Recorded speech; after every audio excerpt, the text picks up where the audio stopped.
this is my review of JoJo's Bizarre Adventure.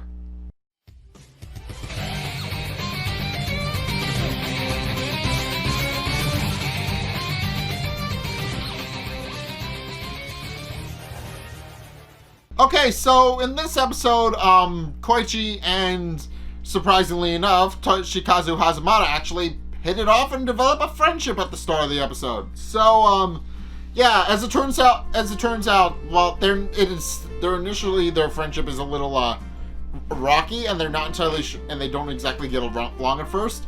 But I do decide, specifically since, Toshikazu just kind of got out of the hospital a few days ago, they decide to catch up and learn more about each other because they didn't really get a chance to learn about each other, and it's safe to say that Toshikazu has learned his lesson from trying to mess with JJBA. So they quickly catch up. As it turns out, he got out of the hospital, and Koichi explains what's happening with the baby and the invisible baby, and he explains that to Toshikazu, and they initially just hit it off and start talking, and then it's later eventually revealed that they have a favorite manga in common. They find out that they have a favorite manga in common, and as it turns out, the author of the manga, Rohan Kishibe, actually lives in Morioh. So, and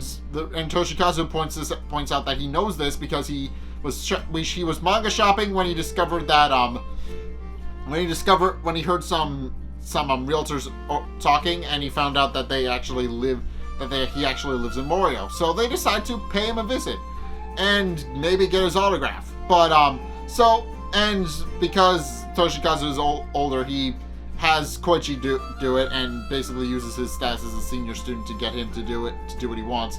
And Koichi goes up to ring the doorbell until Rohan Kishibe himself pops his head out of the door and grabs Koichi's hand and stops him from ringing the doorbell.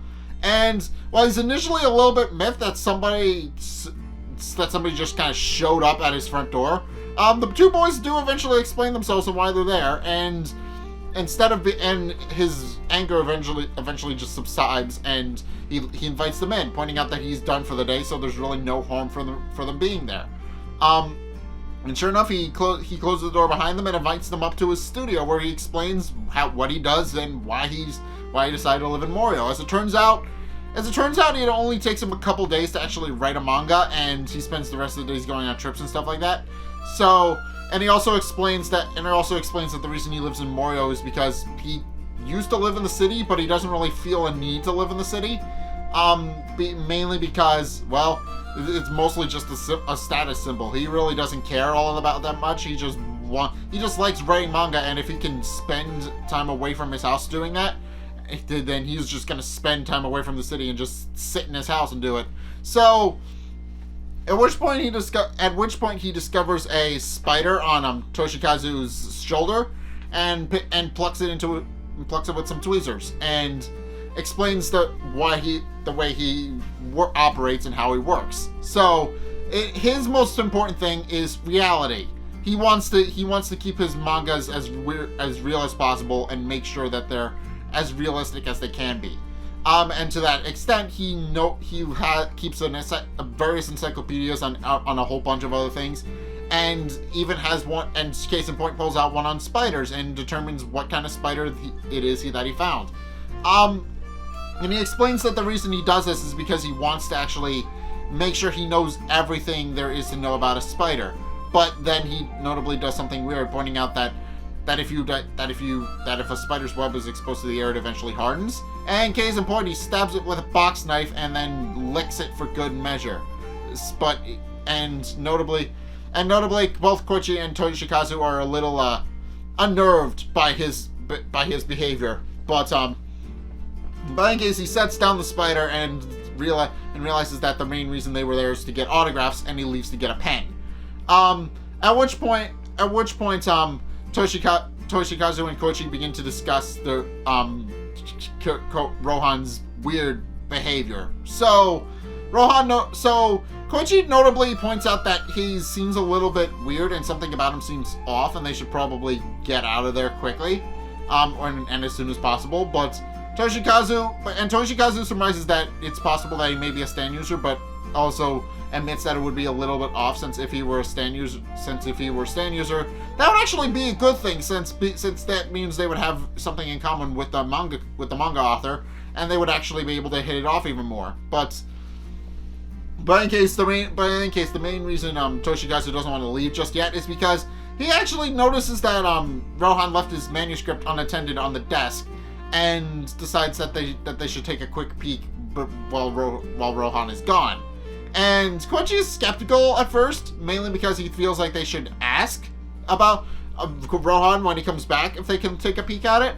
But in any case, Toshikazu doesn't listen and pulls out the manuscript anyway. And notably, it starts glowing, and they are also amazed about how well detailed it is, despite the fact that it's only been done in a few days.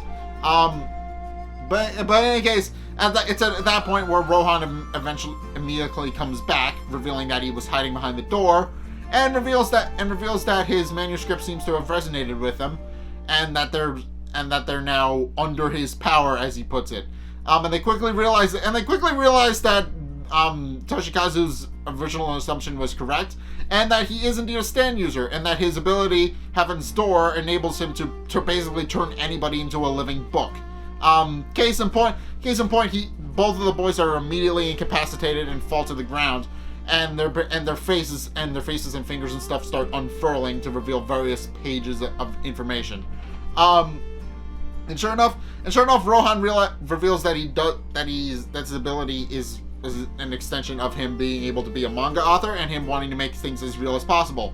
And also points out that in the process that he was actually shot by Keicho Nijimura, big surprise there, and reveals that his ability enables him to become a much better manga author because, as he points out, he has a bit of an inferiority complex. He's afraid that he won't be able to draw his manga as realistically as he wants, and eventually people will stop reading and will just fall out of favor with his book, which is why he portrays it as realistically as possible. So yeah, he points all this out to all of them, and points out that he's excited to have that his ability is able to help him. But he then begins skimming through Koichi and Toshikazu's information about who they are and their experiences, and in the process he discovers the existence of stand users and discovers more people like himself, and he realizes what a goldmine of information Koichi actually is, and is excited to continue reading and figure out more about Koichi's life and how amazing it's become since then. And also, but Koichi points out that he needs to do something to stop Rohan, and summons a stand and threatens to shoot at him if he doesn't stop. But of course, Rohan has prepared for this and actually wrote a special message in Koichi's pages that prevents Koichi from actually hurting Rohan. Case in point, every time Echoes tries to shoot at Rohan, it completely misses. And then when he realizes that Koichi is no longer a threat to him, he points out that he doesn't want to write anything else because it would make him fake.